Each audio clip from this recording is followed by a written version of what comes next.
This is the Discovery Files podcast from the U.S. National Science Foundation. Advances in artificial intelligence and machine learning are rapidly impacting all areas of the sciences. The NSF Center for Computer-Assisted Synthesis is developing data science tools and computational workflows that aim to shape the future of synthetic chemistry. Our guest today is Gabe Gomes, Assistant Professor of Chemistry and Chemical Engineering at Carnegie Mellon University and a Principal Investigator at the NSF Center for Computer-Assisted Synthesis. Professor Gomes, thank you for joining us today.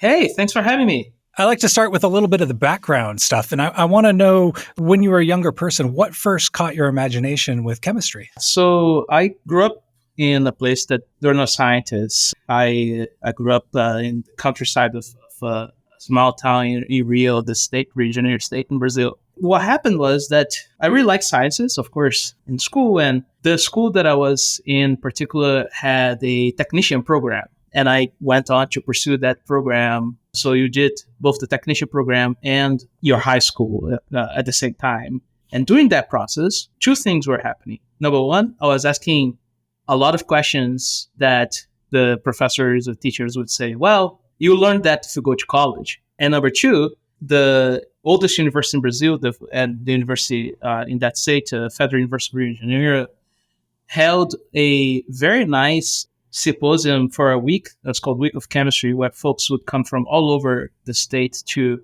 go there and learn some, new things. I participated in that, and I saw some people that's like, hey, it looked like me.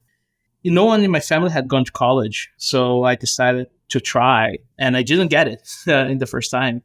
But I stayed home and worked teaching and studied some more and got in, and my interest only grew. And at the very first week of classes, the second day, to be precise, this guy comes in. His name is Pierre Esteves. And it was kind of like a structural chemistry course. But he started by putting Schrödinger's equation on the board and say, hey, all of the chemistry is here. All you need to solve it. And I was super naive, of course. And I was like, oh my God, that's so cool. Let's go solve it. And the course was all about understanding how molecules orient themselves in space and how they changes their energies and how they react. And I started to work with this guy on my very first year doing computational chemistry and have not stopped since. So it's been 15 years now.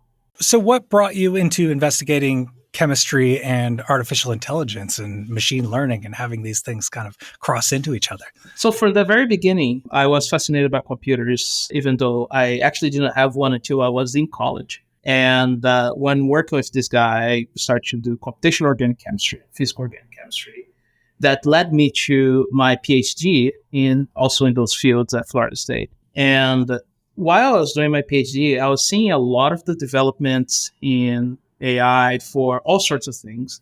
But there were two papers in particular that really hit me when they came out.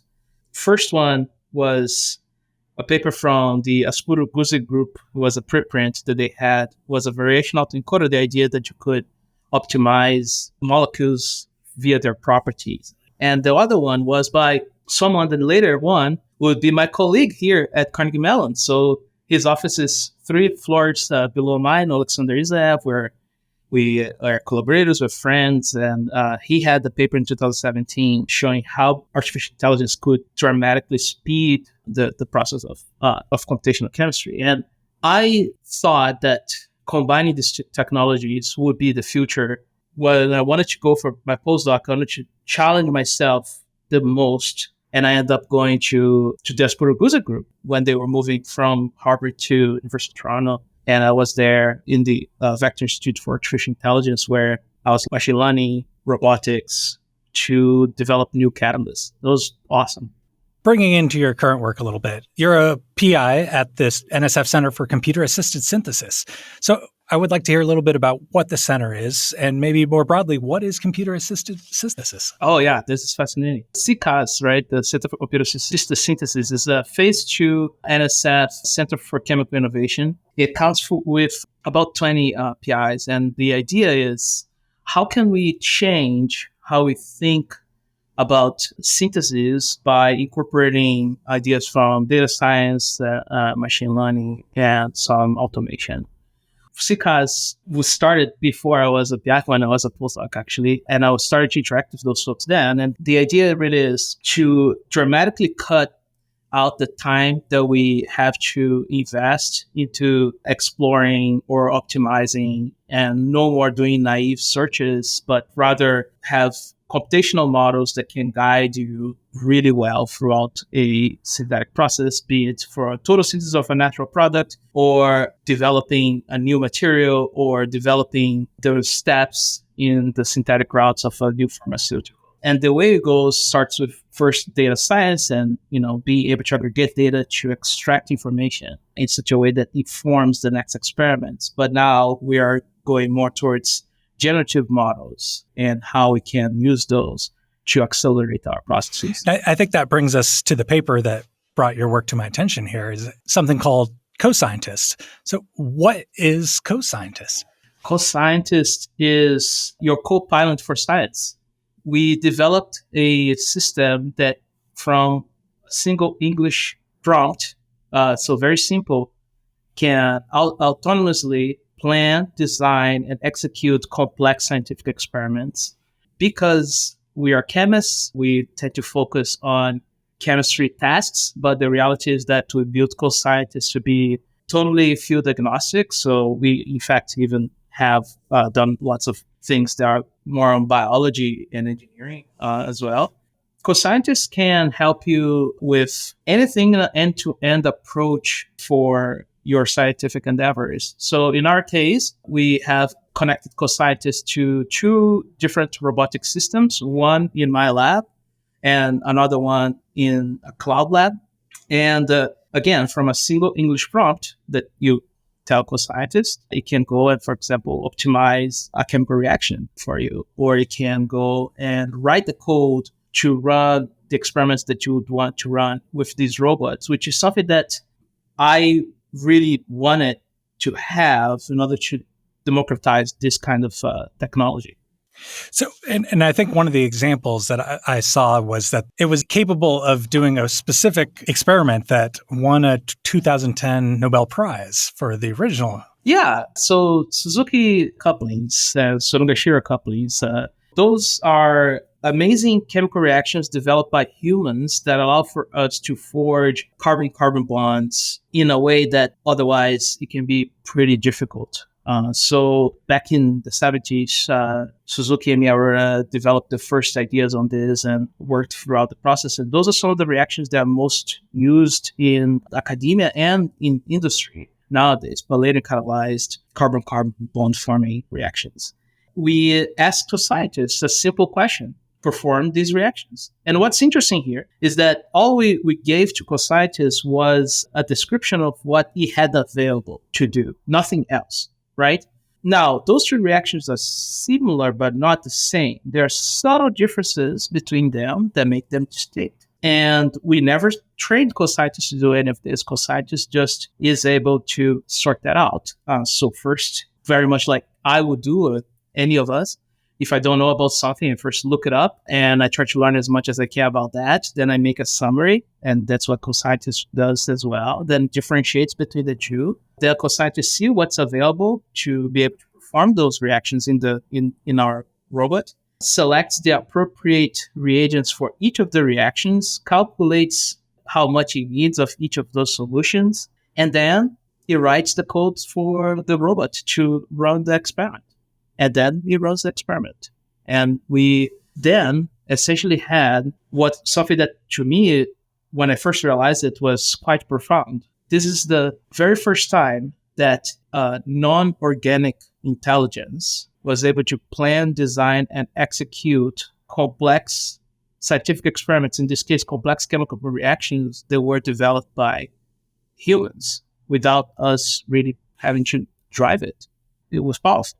And it is, and it's enabling too. So it's amazing that we can do this. Yeah, that's pretty substantial development, I would say. Yeah. It was a pretty great day here. The day that I saw the results were mind-boggling to me. Now, how fast did this process play out, I guess. So if you put the prompt into Coscientist, in this case, let's use that example. How long did it take it to do the research and set up the code and run the experiment? The whole thing should take anywhere between 2 and 5 minutes. It depends on some external things like latency to call to APIs and so on. Right.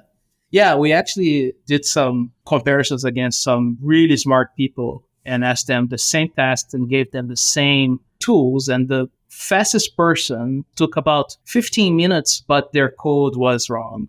So you would just not run. And Coscientist got that for running the very first time. Can we talk a little bit about the development of Coscientist? How did this come together? So it's twofold, actually, because if I take a step back, my group has been working on fine-tuning large language models since October of 2022. I started here as a professor in January 2022. So, we were doing our first steps, but we weren't really getting all the way to what we wanted to do just yet. And then fast forward to Pi Day this year, 2023, March 14th, when GPT-4 was released with its white paper. And one of the trainees that worked on this, the new Boyko, sent me the PDF for the white paper from GPT-4. And I thought that it was fake because there was some stuff in it that was just like ludicrous. But then I kept reading, and I was on my phone reading that until like 2 a.m. I don't know why on my phone, but I was on my couch at home just like scrolling and reading that thing.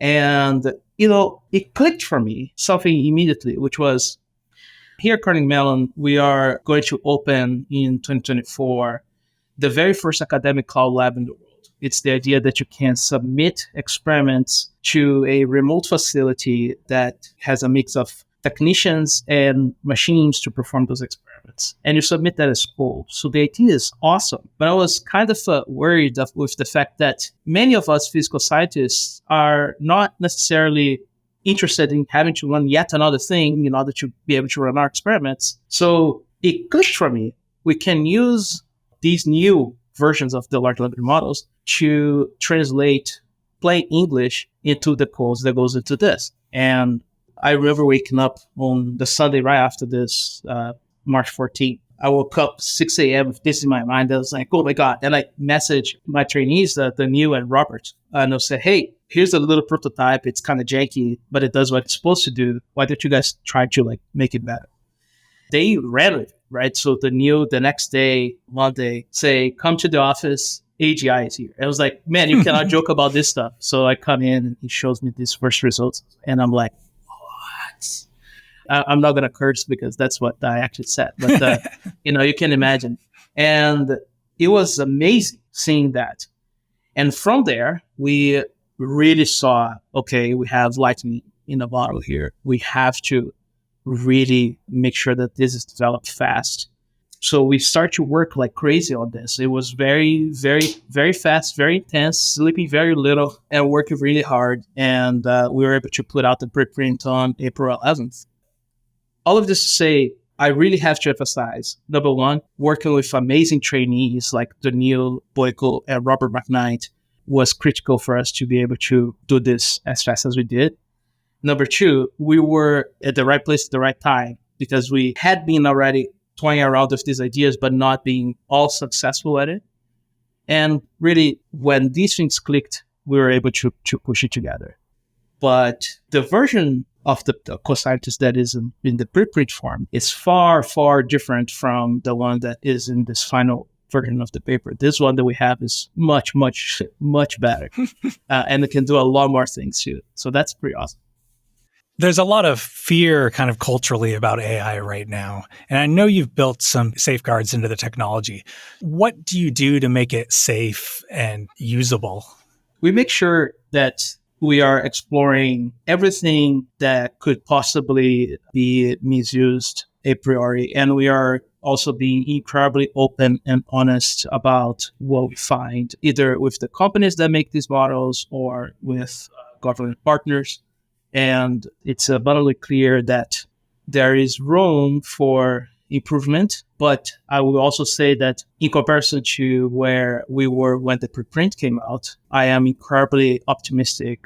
You can see the October 30th executive order from the Biden administration on this. You can see the efforts from the UK AI Safety Institute on this, and so on. So there are many parties are putting in the correct investment to do this. And also the US AI safety being led by NIST.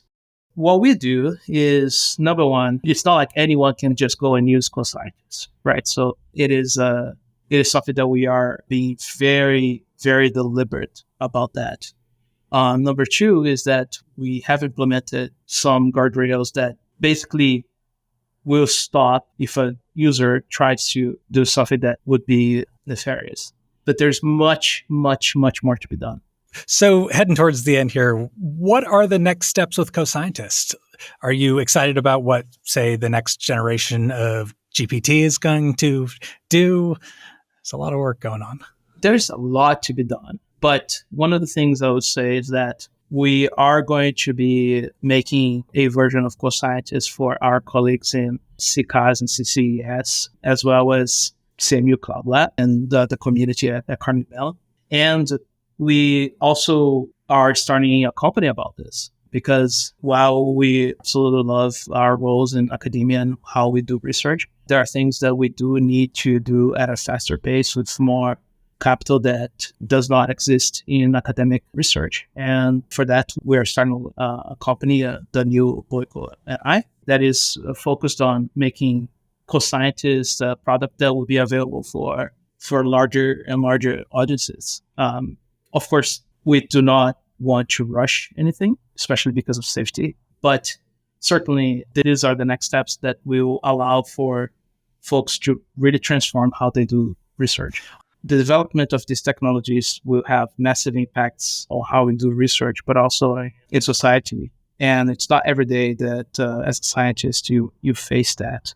In fact, most of us will go through our entire careers without facing it. And I don't take this lightly.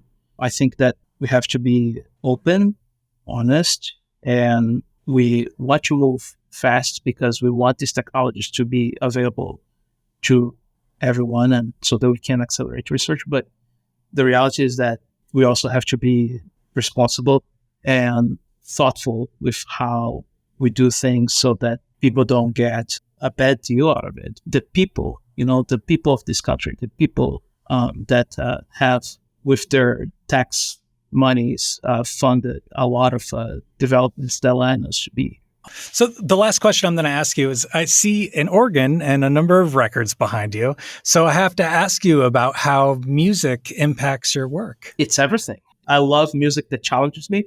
I love the science that challenges me. And I cannot imagine my life without music. So here it's actually funny. I have my very favorite album of all time, In Rainbows by Radiohead. And on the side, it's another album that I love. It's the Manhattan Project from Nine Inch Nails, Trent Reznor, which are two absolute pieces of art that are challenging to the audiences. And I absolutely love them. And here's Whiplash, the movie, because that is a pretty great movie too. At the organ, I got this thing, and it's pretty great. It was like $25 out of like the street, but I love it. Right, got to keep those passions firing. Fed. Of course.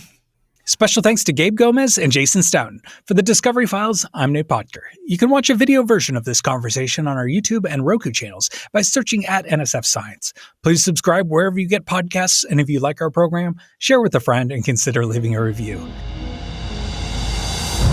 Discover how the U.S. National Science Foundation is advancing research at nsf.gov.